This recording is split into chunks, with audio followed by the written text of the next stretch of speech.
할렐루야. 자, 오늘 이 시간 금요 예배 시간 가운데 나오신 저와 여러분들을 환영하며 축복합니다. 오늘 이 시간 귀한 말씀을 통해서 이 말씀의 은혜를 통해서 우리 주님께 더 가까이 나아가시는 그런 저와 여러분들이 되시기를 간절히 바랍니다. 한 낚시꾼이요, 낚시광이요, 그 낚시 금지 구역에서 낚시를 하다가 이제 그곳을 감시하던 이 고문에게 적발이 되고 말았습니다. 그래서 이제 법정에 서게 되게 되었어요. 그때 판사가 법정에서 묻습니다. 피고는 낚시 금지 구역에서 팔뚝만한 잉어를 10마리나 잡은 것이 사실입니까? 예, 틀림없습니다, 판사님. 그렇다면 피고는 벌금 50만 원을 내시기 바랍니다. 꽝꽝꽝 이렇게 이제 선고를 했어요. 그러다 그 낚시광이 이렇게 대답을 합니다. 벌금은 물론 제가 비용을 다 댈 테니까 판결문 4번 10통만 제게 떼주십시오. 제가 팔뚝만한 이 잉어를 10마리나 잡았다고 해도요, 친구들이 믿어주지 않을 테니까 증거가 꼭 필요하거든요 라고 그렇게 이야기를 했다고 그래요. 자, 이 낚시광의 그 관심은 무엇입니까? 벌금을 50만 원, 정말 아까운 벌금을 낸다라는 거, 자기가 금지구역에서 잘못된 행동을 말미암아 벌금을 낸다는 것에 대해 관심을 가진 것이 아니라, 그는요 팔뚝만한 잉어를요 10마리나 잡았는데, 이 잡기 힘든 이 잉어를 잡았는데 그 사실을 친구들에게 막 자랑하고 싶은데 친구들이 믿어주지 않을까봐 그게 걱정이었다라는 것입니다. 혹시 우리도 인생을 살아가면서 이런 비슷한 일이 있지 않습니까? 왜냐면요, 우리 인간의 그 심리 속에는요, 항상 남에게 내 자신을 정말 자랑하고자 하는 그런 본성이 있기 때문입니다. 그렇다고 해서 정말로 이렇게 정말로 그 자랑하는 사람들의 그 심리를 들여다보면요, 좀 정상적인 심리도 물론 있겠지만 그렇지 않은 경우들이 있어요. 그래서 뭐 다양한 이유들이 있을 겁니다. 그 중에서 몇 가지만 대표적인 이유를 좀 살펴보면 이런 이유가 있다고 그래요. 첫 번째는요, 그 상대방에 대한 우월감 때문에 자기를 자랑한다고 합니다. 그러니까 누군가 앞에서 자랑을 막 늘어놓는 이유는요, 나보다 저 사람이 더 열등하고 내가 더 우월한 그 사람이다라고 생각하기 때문에 자랑이 가능하다는 거예요. 다시 말해서 내가 이렇게 자랑을 했을 때 내 이야기를 듣는 사람이 나보다 잘난 것이 없는 사람이기 때문에 내 이야기를 들으면서 막 부러워하면서 정말로 우러러 볼 거다라고 생각하기 때문에 자기 자랑을 늘어놓는 거다라고 그렇게 이야기를 합니다.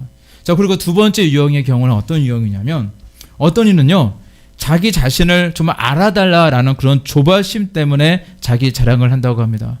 사실 별로 이렇게 친하지 않으면 자랑하지 않잖아요. 근데 사실 별로 친하지도 않은데 유독 이렇게 자기 자랑을 이렇게 늘어놓는 사람들이 있어요.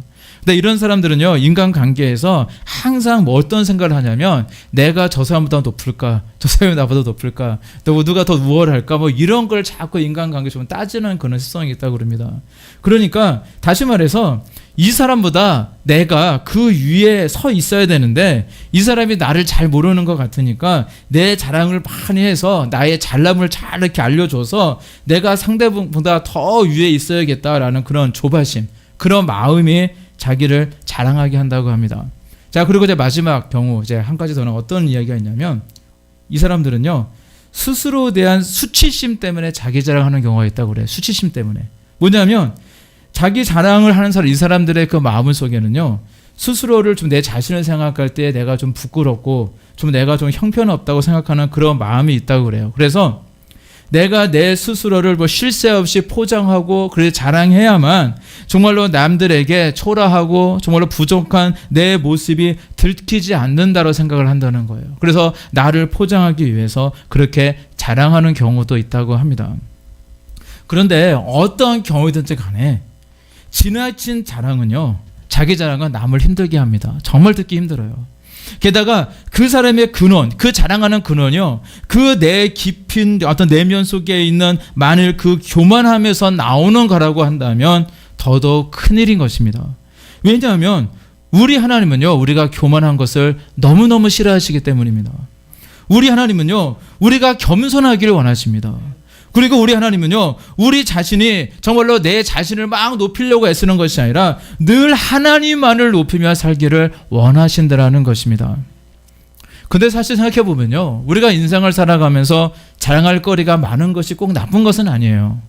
뭐 내 자녀가 잘 돼서 내 자녀에 대해서, 아니면 직장에 대해서, 뭐 남편에 대해서, 아내에 대해서, 특히 우리 도립교회에 대해서, 특히 우리 도립교회 목사님에 대해서, 우리 도립교회 또 성도인들에 대해서 기타 등등 우리에게 사실 자랑할 게 사실 많아야 됩니다.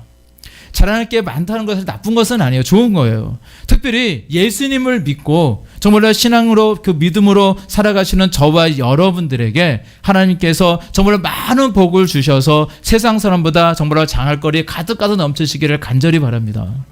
그런데 그것이 나를 위한 자랑이 되어서는 안 된다는 것입니다. 나를 위한 자랑이 아니라 바로 우리 예수님 안에서, 바로 우리 예수님 때문에 자랑하는 거리가 가득하고요. 그래서 우리 예수님만을 높이며 우리 예수님만을 자랑하시는 저와 여러분들이 되시기를 간절히 바랍니다. 자, 오늘 읽으신 이 말씀은요, 그 예레미야 선지자가 당시 유다 민족들에게 이제 곧 닥치게 될 하나님의 심판에 대해서 선포하고 있는 말씀 가운데 한 말씀이에요. 특별히 그 중에서도요, 그들 이스라엘 백성들이 하나님의 심판을 받을 수밖에 없었던 이유에 대해서 지적하고 있는 말씀이 바로 오늘 읽으신 말씀입니다. 굉장히 짧은 말씀이지만 여기는 굉장히 많은 것이 담겨져 있어요. 그들이 하나님께로부터 심판을 받을 수밖에 없었던 이유는 무엇이냐면요, 한마디로요, 자랑하지 말아야 할 것을 자랑하고 있었어요. 정작 자랑해야 될 것은 자랑하지 않은데 거기에 있었다는 겁니다. 이게 반대가 되어야 되는데 그렇지 못했다는 거예요. 특별히 오늘 보신 예레미야 9장 23절 말씀 보게 되어지니까 우리가 자랑하지 말아야 될 것에 대해서 이렇게 말씀하고 있습니다. 여호와께서 이와 같이 말씀하시되 지혜로운 자는 그의 지혜를 자랑하지 말라, 용사는 그의 용맹을 자랑하지 말라, 부자는 그의 부함을 자랑하지 말라 라고 말씀하고 있습니다. 그런데 이스라엘 백성들은 반대였다는 거예요. 지혜자는요, 지혜를 자랑하고 있었고요, 용사는 그의 용맹을 자랑하고 있었고, 부자는 그의 부함을 자랑하고 있었을 겁니다. 늘 하나님께서 기뻐하시지 않는 인생을 그들은 살아가고 있었다는 거예요. 자, 근데 첫 번째로요, 지혜로운 자는 그 지혜를 자랑하지 말라라고 말씀하고 있습니다. 사실 오늘 말씀의 대상이었던 이 유대인들은요, 정말로 머리가 좋은 민족입니다. 얼마나 머리가 좋냐면요, 전 세계 그 인구의 0.2%밖에 되지 않는 인구인데, 근데 세계 각계각층에서 두각을 나타내고 있는 민족이 바로 유대인들이에요. 그리고 이제 노벨상 수상자 가운데 그 중에 이제 29%가 유대인들이 다 차지하고 있다고 합니다. 그래서 많은 교육학자들이요, 유대인들의 이 교육 비결에 대해서 이제 배우려고 하고요, 따라하려고 굉장히 노력을 해요. 서점에 가서 실질적으로 여러분들이 보게 되어지면 그 유대인들의 뭐 교육법 뭐 이런 거 대한 것들 얘기들이 되게 많아요. 뭐 기독교 서적도 있고 일반 서적에도 보면은 어떻게 해서 이 아이들을 어떻게 가르치길래 이 아이들이 정말로 뭐 어떻게 이 아이들이 이렇게 노벨상을 나중에 수상을 하고 이렇게 두각을 나타내는 인물들이 됐을까, 그래서 연구했던 그런 서적들이 상당히 많이 있습니다. 근데 사실 이렇게 지혜가 있다는 것은 사실 나쁜 게 아니죠. 다들 학생들이 다 지혜롭고 저와 여러분들도 다 지혜롭기를 간절히 바랍니다. 지혜가 나쁜 건 아니에요. 그러나 그들은요, 그 좋은 머리로요, 예수님을요, 2000년 전의 모습만 보게 되더라도 예수님을 하나님의 아들로 인정하지 못하고요, 과거 2000년 전에 예수님을 십자가에 못 박혀 죽였습니다. 지금도 그들은 메시아를 여전히 기다리고 있어요. 아무리 좋은 머리가 있다 하더라도 그것만으로는요, 우리 하나님의 그 구원의 섭리를 다 이해할 수 없는 것입니다.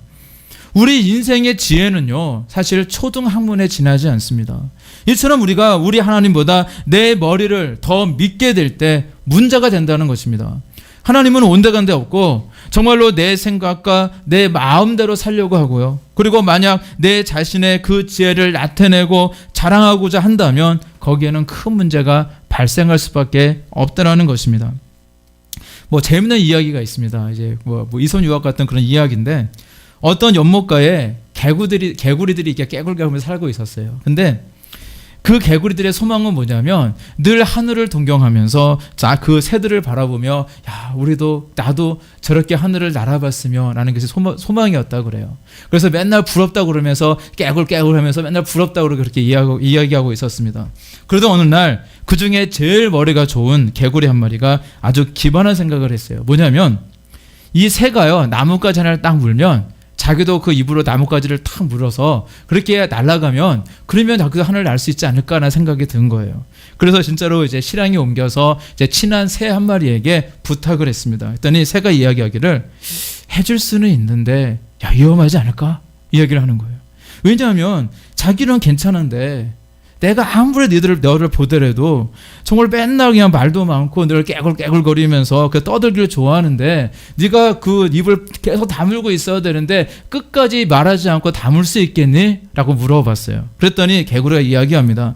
절대 자기는 말하지 않을 거고 입을 꼭 다물고 있을 테니까 걱정하지 말고 날 수만 있게 해달라 라고 이렇게 부탁을 합니다. 사정을 해요. 그래서 몇 번이나 다짐을 받고 나서 그러고 나서 드디어 실랑이 옮겨서 날아가게 되었습니다. 이제 하늘에 올라가 보니까 와 너무 좋아요. 꿈에 그리던 하늘을 날고 있으니까 너무 감탄사가 막 절로 나오는 겁니다. 그렇지만 이 개구리는요 좋다고 얘기하지 않고 입을 꼭 다물고 그러고 있었어요. 왜냐하면 입을 열었다간 떨어지게 되니까 개구리는 그러고 있었습니다.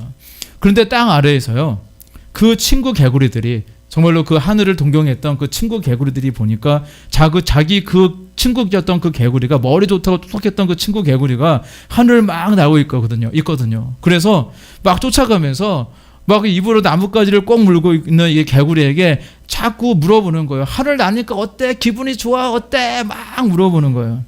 근데 이제 입을 벌리면 떨어지니까 개구리는 말을 하고 싶은데 정말 말을 못하고 꾹 참고 있었어요. 근데 이제 땅에 있던 이 친구 개구리들이 결장타를 날립니다. 이런 질문을 하게 되어져요. 야, 너 참 머리가 좋구나.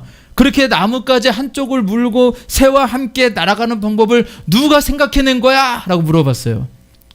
그랬더니요, 그 날아가던 그 개구리가요, 도저히 말을 안 하고는 견딜 수가 없는 거예요. 너무너무 막 말하고 싶은 거예요. 그래서 딱 한마디만 했습니다. 내가. 그리고 어떻게 되었을까요? 그 순간 그 개구리는요, 땅으로 떨어져서 그만 추락해서 배가 터져서 죽고 말았다고 하는 아주 슬픈 이야기입니다. 자, 오늘날 우리도요, 내 지혜를 자랑하다가는 그 개구리처럼 내가 있어 라는 그런 지혜를 자랑하다가는 그렇게 망하게 될 수도 있다는 사실입니다. 사람들은요, 얼마나 자기 지혜를 자랑하는지 모릅니다. 저 작은 지식을 갖고 있으면서도 세상의 모든 이치를 알고 있는 것처럼 이야기하고요. 그리고 자기 인생을 자기 마음대로 할 수 있는 것처럼 자기의 머리를 굴리면서 자기 생각대로 자기 방식대로 살려고 애를 씁니다. 그리고 그러한 사람들이 가지고 있는 공통적인 특징이 무엇이냐면요, 우리 예수님을 온전히 신뢰하지 못한다는 거예요. 그래서 똑똑한 사람들이요, 사실은 예수님을 믿기가 힘든 겁니다. 자기 머리를 너무너무 의지하는 사람들은요, 우리 예수님을 온전히 신뢰하고 바라보지는 못하는 그런 경향들이 있다는 거예요.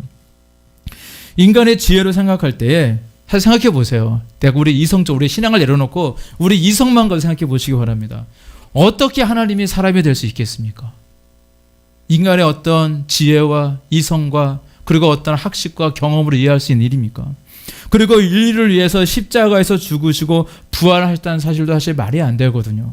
게다가 십자가에서 죽으시고 부활하신 예수 그리스도를 믿으면 구원받는다는 거예요. 구원받으면요, 이성도 생각하게 되면요, 구원받으려면 뭐 착한 일을 많이 하고요, 선행을 많이 행하고요, 뭐 좋은 일을 많이 하고요, 정말로 누가 이렇게 법이 없어도 정말로 잘 살 수 있어야 되고요, 뭔가 아름다운 일들을 해야지, 그래야지 구원을 받고 천국 가는 게 아닐까요? 이성도 생각했을 때 이해가 안 된다는 거예요. 납득할 수 있는 문제가 아니라는 겁니다.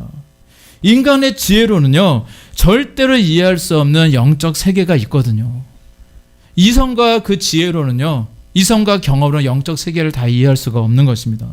그래서 인간의 지혜만으로는요, 하나님에 대해서 또 하나님의 구원의 역사에 대해서 다 이해할 수가 없는 것입니다. 게다가 세상 사람들은요, 하나님도 없다고 생각하기 때문에 교회에 나가서 신앙생활하는 저와 여러분들을 보면서 굉장히 한심하게 여긴다는 사실을 아십니까?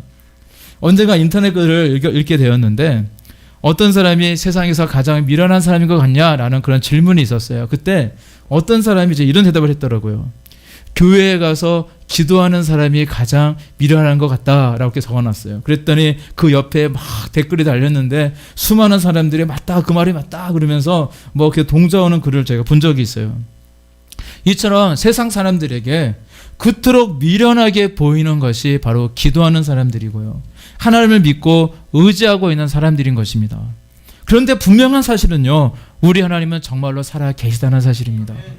이 순간에도 살아 계셔서요, 이 예배 가운데 임하 계시고요, 우리의 예배와 기도를 기뻐 받으시는 분이시라는 사실입니다.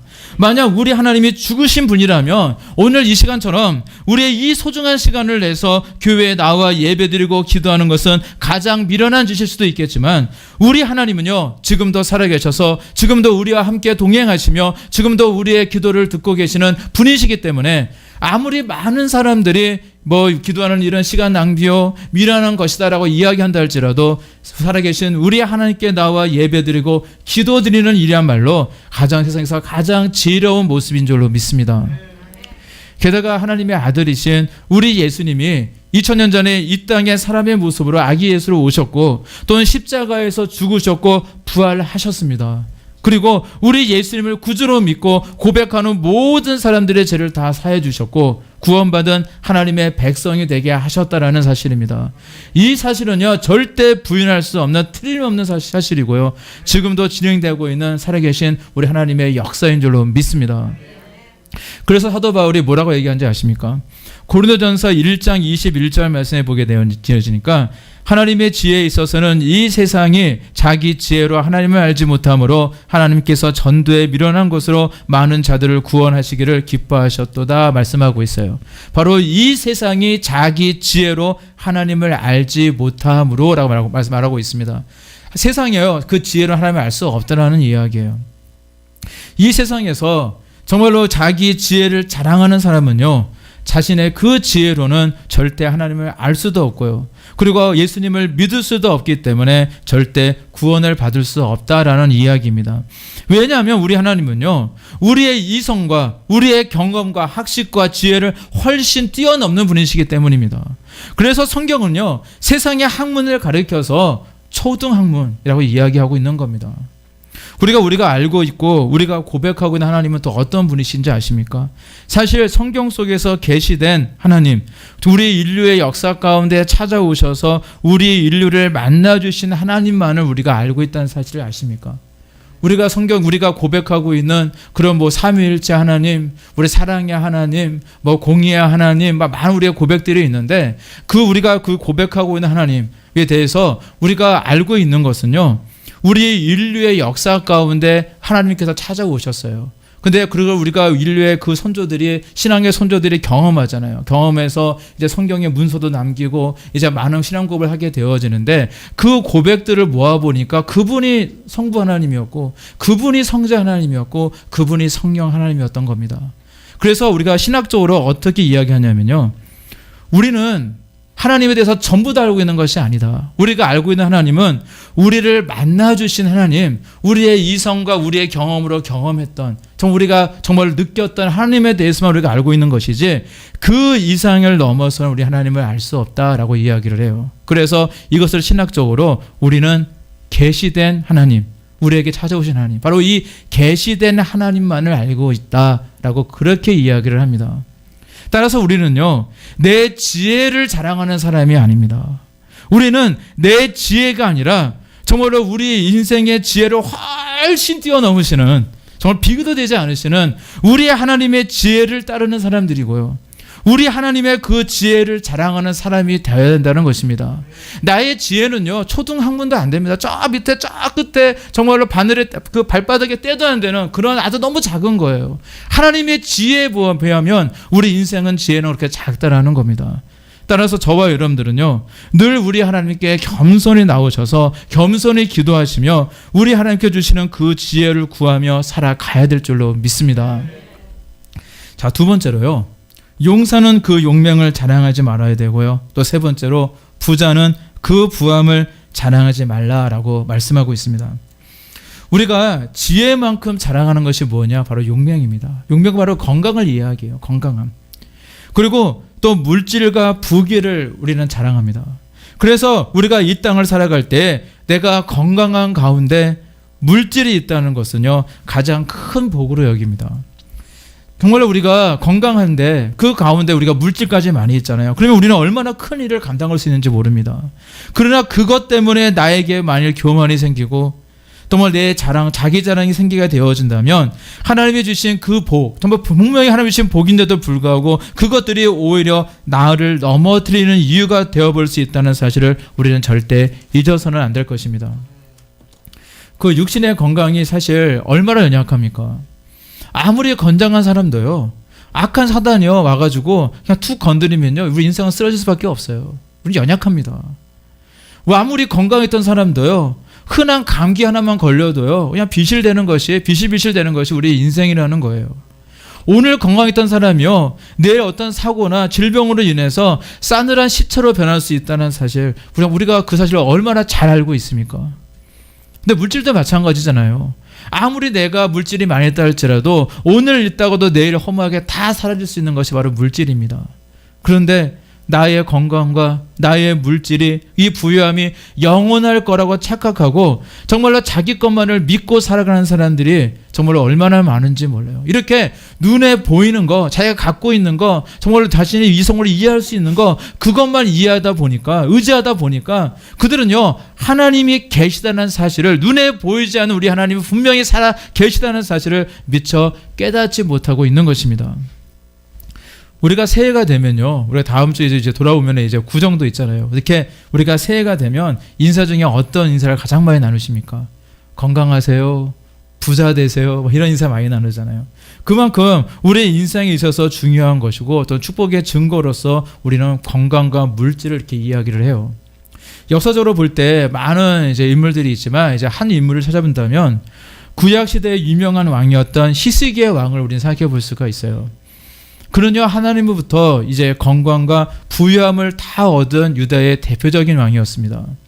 히스기야는요 정말로 하나님을 의지하는 왕이었어요. 그래서 아수르 대군이요, 살레림이 이끌었던 아수르 대군이 쳐들어갔을 때 그는 오직 하나님만을 의지했고요. 그리고 그의 기도를 들으신 우리 하나님의 강건한 역사로 인해서 그 막강한 군대에 있던 18만 5천 명의 그 군대들이 하루아침에 산들한 시체로 변하잖아요. 그래서 그로 인해 그 아수르 대군을 물리쳤던 왕입니다. 또한 그가 병에 들어서 죽게 되었을 때 그는 하나님께 침상맡에 하나님께 침상을 바라보며 벽을 바라보며 하나님께 간절히 기도하여서 그의 수명이요 15년이나 연장받았던 그런 인물입니다. 자, 그렇게 그가 이렇게 병도 낫게 되어져서 건강하게 졌고 또 하나님께서 많은 복을 주셔서 많은 재물과 부귀가 생겼을 때 사실 그때 조심해야 되거든요. 그는 하나님 앞에서 큰 실수를 범하고 맙니다. 하나님이 주신 그 부귀를요 자기의 부귀와 자기의 영광으로 여기고 말았다는 것입니다. 자, 어느 날 이제 바벨론에서 먼 이웃 나라, 그 당시에 굉장히 약소 민족이었던 작은 나라였어요. 그 작은 나라, 이름도 잘 듣지 못했던 이 바벨론이라는 이 나라에서 이제 사자들이 찾아오게 되어집니다. 그래서 그는요 정말로 그때 정말로 지혜롭게 했거든요. 자신의 그 병을 치유해 주셨고 또 자신에게 이 모든 것을 허락해 주신 하나님께 감사드리며 정말 그것을 증거하면서 그 사신들을 그냥 극진히 대접해서 선물도 잔뜩 줘서 그렇게 보냈으면 되는 거예요. 그러면 끝나는 일이었는데 근데 그는 그때 막 자랑하고 싶었습니다. 그래서 자기의 그 보물 창고와 또 군기고와 모든 내창고를 딱 보여주면서 그는 자신의 이 부유함과 이 국력을 막 자랑하게 되어져요. 그때 그리고 이제 바벨론 사자들이요 정말 그 모든 것을 내탕고와 무기고와 그런 것을 막 보면서 와 하면서 입이 막 쫙 벌어지고 있을 때 그는요 마음이 흐뭇하고 아마 으쓱했을 거예요. 그래서 아마 다른 거 다 보여줬을 거예요. 그래서 그는요 마음껏 자랑하며 자기가 가지고 있는 모든 것을 다 보여줍니다. 그때 그는요 철저히 하나님만을 의지하며 겸손히 그 마음을 끝까지 지켰어야 되는데 순간 그는요 하나님보다 자신의 국력과 부귀를 의지하게 되었고요. 이로 인해서 훗날 유다는 어떻게 되냐면 정말로 저 구석에 먼 외국에 있던 이 바벨론이라는 이 나라가 이제 세력을 확정해서 대국이 되었을 때 알잖아요. 이 유다라는 나라에 많은 금우보가 있고 내탕구가 있고 정말 값진 보물들이 많이 있다는 걸 알기 때문에 이제 남아에서 내려와서 이제 이 훗날 유다는 이 바벨론에 의해서 비참하게 멸망을 당하게 되어집니다. 이 사건은요 오늘날을 살아가고 있는 저와 여러분들에게 큰 경고가 되어주고 있습니다. 나에게 문득 찾아온 교만을요, 나에게 정말로 나를 자랑하고 싶어하는 이 그 마음을 내가 이기지 못한다면 그것이 나를 무너뜨릴 수 있는 올무가 될 수 있다는 것이에요. 하나님은 내게 주신 재물도 건강도 한순간에 다 걷어가실 수도 있다는 사실을 늘 기억하시기를 바랍니다. 오늘 잠언 23장 5절 말씀에 이렇게 말씀하고 있습니다. 내가 어찌 허무한 것에 주목하겠느냐? 정령이 재물은 스스로 날개를 내어 하늘을 나는 독수리처럼 날아가리라 말씀하고 있습니다. 내가 어찌 허무한 것에 주목하겠느냐 말씀하고 있어요. 허무한 것이 아니라 영원하신 분에 주목하시기를 바랍니다.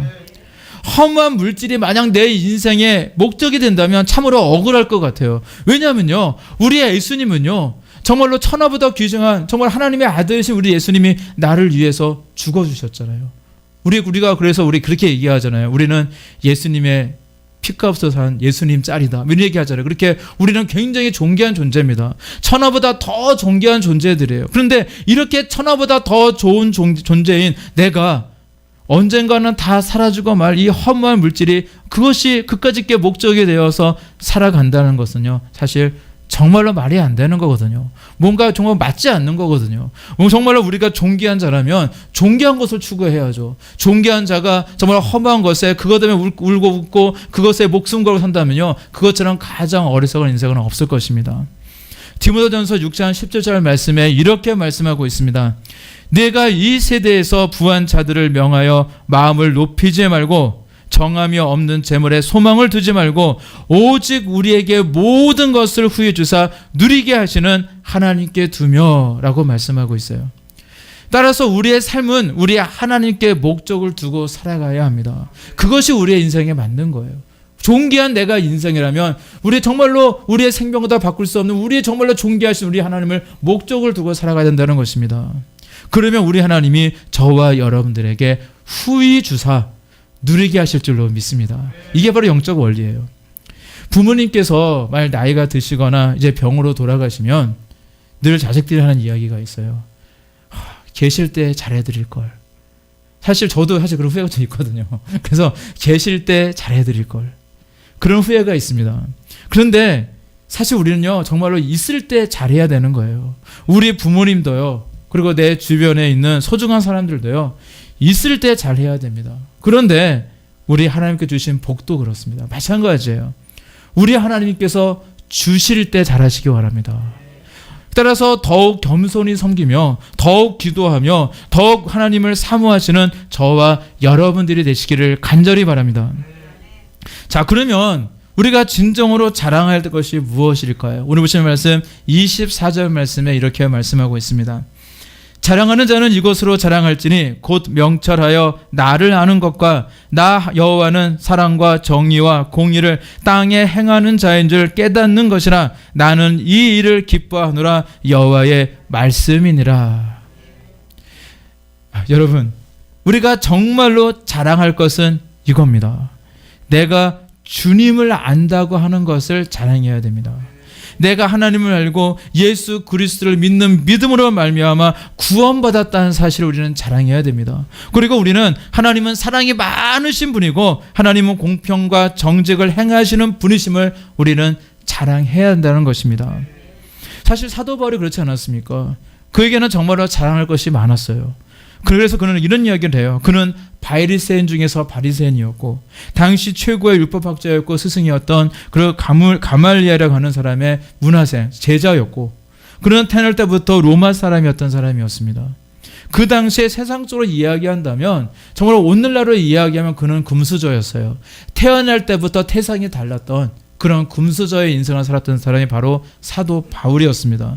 그런데 그는요, 그 갈라디아서 말씀에 보니까 이렇게 고백하고 있습니다. 갈라디아서 6장 14절 말씀에 보니까 그러나 내게는 우리 주 예수 그리스도의 십자가 외에 결코 자랑할 것이 없으니 그리스도로 말미암아 세상이 나를 대하여 십자가에 못 박히고 내가 또한 세상을 대하여 그리하니라 라고 말씀하고 있습니다. 저와 여러분들도 마찬가지거든요. 정말로 저와 여러분들에게 정말로 자랑할 것이 많이 있어도요, 우리 사도 바울의 이 고백처럼 우리 예수님만을 자랑 많이 하시길 바랍니다. 우리 예수님 자랑을 하시길 바라요. 특별히 여러분들의 삶이 공고할 때에도요, 여러분들의 영혼을 구원해 주신 우리 예수님 자랑 많이 하시고요. 또한 하나님이 저와 여러분들의 삶 가운데 복을 주시고 은혜를 주실수록 더욱 우리 예수님의 사랑에 대해서, 은혜에 대해서, 우리 주님에 대해서 더 많은 자랑을 하시기를 바랍니다. 고린도후서 10장 17절 말씀에 이렇게 말씀하고 있습니다. 자랑하는 자는 주 안에서 자랑할지니라. 바로 이거거든요. 자랑하세요. 근데 주 안에서 자랑하시기를 바랍니다. 우리의 인생의 목적은요, 아주 분명해요. 바로 우리의 모든 사람 삶을 통해서 우리 주님을 자랑해야 한다는 것입니다. 특히 우리 도리께 이제 부흥이 시작된 지금이잖아요. 되게 중요하거든요. 우리는요, 우리 주님을 자랑할 준비를 지금 우리는 철저히 해야 됩니다. 자, 분명히 하나님께서는요, 저와 여러분들의 뿔을 많이 높여주실 거예요. 아마 지금 생성이 안 될 정도로 많이 높여주실 겁니다. 그런데 자칫 그때 내 자랑이 되지 않도록, 그 모든 것이 내가 있습니다 라는 그런 자랑이 되지 않도록 우리는요, 우리 주님만을 높일 그런 준비가 되어 있어야 될 줄로 믿습니다. 그게 굉장히 중요한 거거든요. 그래서 우리가 이렇게 하나님께 나와 예배드리는 이 시간이 중요한 겁니다. 이 예배 시간을 통해서 말씀으로 무장하고 믿음으로 결단하며, 그래, 나 우리 주님만 자랑해야겠다, 우리 주님께만 순종해야겠다, 내 자신을 낮추고 겸손해지고 낮아지고 정말 우리 주님을 바라보며 수많은 사람들을 정말로 섬기는 그런 마음 자세를 가져야겠다, 뭐 이런 거 준비하는 게 굉장히 중요하고요. 그리고 늘 하나님께 나와 겸손히 기도하는 시간이 굉장히 중요한 것입니다. 우리가 이게 사실 우리 신앙생활에서 가장 기본이 되어지거든요. 근데 이 시간을 통해서 정말로 우리는 이렇게 기본기가 잘 쌓여졌을 때에 우리는 늘 하나님을 자랑할 수 있는, 정말 늘 겸손하고 충성된 하나님의 일꾼이 될 수가 있는 것입니다. 우리가 모든 운동도요, 기본기가 잘 갖춰져 있어야 돼요. 제가 이제 한동안 이제 배드민턴 운동을 했었는데, 그거 보면서 제가 굉장히 이제 느꼈던 것이 뭐냐면, 처음에는요, 시작이 다 달라요. 어떤 사람은 막 처음부터 잘하는 사람이 있고, 어떤 사람은 처음부터 되게 못하는 사람이 있어요. 그런데 어떤 게 있냐면, 처음에는요, 요령이 있는 사람, 막 일로 돌리고 절로 돌리고 막 이러면서 요령 있는 사람이 막 경기도 이기면서 막 잘할 수 있는 것처럼 보여요. 그런데 처음에는 좀 더디더라도, 처음에 그냥 자세부터 시작해서 뭐 락기 잡는 것부터 시작해서 정말로 그렇게 뭐 기본기에 정말 그 몇 달 정말 늘지 않더라도 계속 기본기에 충실했던 그런 사람이요, 나중에는요, 요령으로 그냥 잘하지만 잘못된 자세와 습관에 배있는 사람들을요, 그냥 그 사람들이 전혀 따라오지 못할 정도로 압도적으로 이길 수 있게 되어지는 거거든요. 모든 운동이 다 마찬가지거든요. 그런데 이와 같이 신앙도요, 요령으로는 절대 안 됩니다. 신앙의 기본기를 잘 갖추고 있는 것이 중요하다는 거예요. 그래야 우리 하나님도요, 정말 우리의 모습이 변질될까봐 걱정하시는 것이 아니라, 아, 얘는 신앙의 기본기가 잘 갖춰져 있구나, 그렇다면 잘하였도다, 충성된 종아라고 인정해 주시고 칭찬해 주시면서 정말 우리 하나님을 더욱 높이며 자랑하며 살아가라고 더 많은 은혜와 복을 우리에게 허락해 주실 줄로 믿습니다.